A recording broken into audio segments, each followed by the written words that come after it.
One of the things that I also find really interesting here is that the elites for a long time have kind of thought that they had ownership over minority groups and their votes and were able to control them. But earlier in the program, we saw the extraordinary scenes from the Bronx.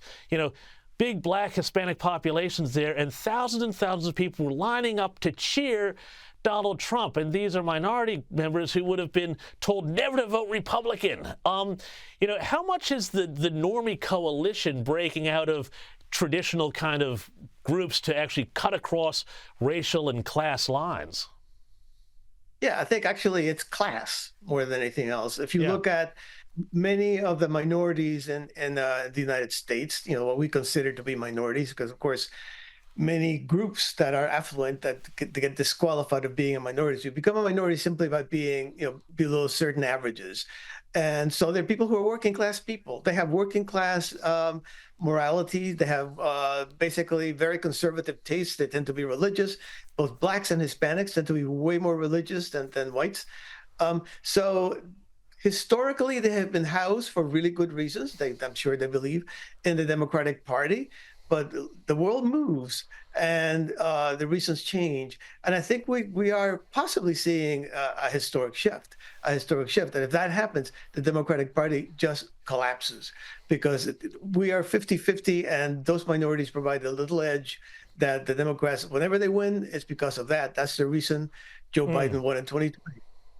So how are the elites striking back? Because it strikes me that they're kind of playing with fire here. One of the things that we see a lot on this program here is working class and black voters very upset about the border situation, for example, because they feel like this is a direct attack on them. But you've got all these people coming in to the country. That's real recipe for, social dysfunction, to say the least. And of course, also you have these legal cases and the weaponization of the Justice Department and all the courts against Donald Trump.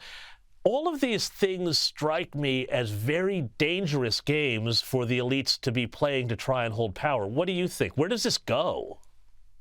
Yeah, that's a good question. I think the elites are desperate. I think is what I said before. You look them in the eye, and what you see is fear. They know they're behind the eight ball, as we say here in the States. They basically are in deep trouble, and they're very entitled. They believe that they should rule in perpetuity. They believe in something called our democracy. I love that phrase. Very possessive. So they are playing with fire. I think they are playing with fire. Where do we go from here? I never make predictions, but let me tell you, I have been here before as an old person, as I said before. Biden reminds me very much of Jimmy Carter. And what happened with Jimmy Carter was it was a certain moment when the American people said, okay, not this guy. They had no judgment on who was running against them, or it was basically not this guy. This election is not going to be about Donald Trump. The Democrats want it to be about Donald Trump. It's going to be about Biden. And if my gut instinct is right, not a prediction, just an instinct, he doesn't have a chance. Yeah, I think you're right, and I think the Jimmy Carter analogy really holds right down to the trouble we're having with Iran. It's amazing how history repeats itself. But finally, I just want to ask you one quick question, too.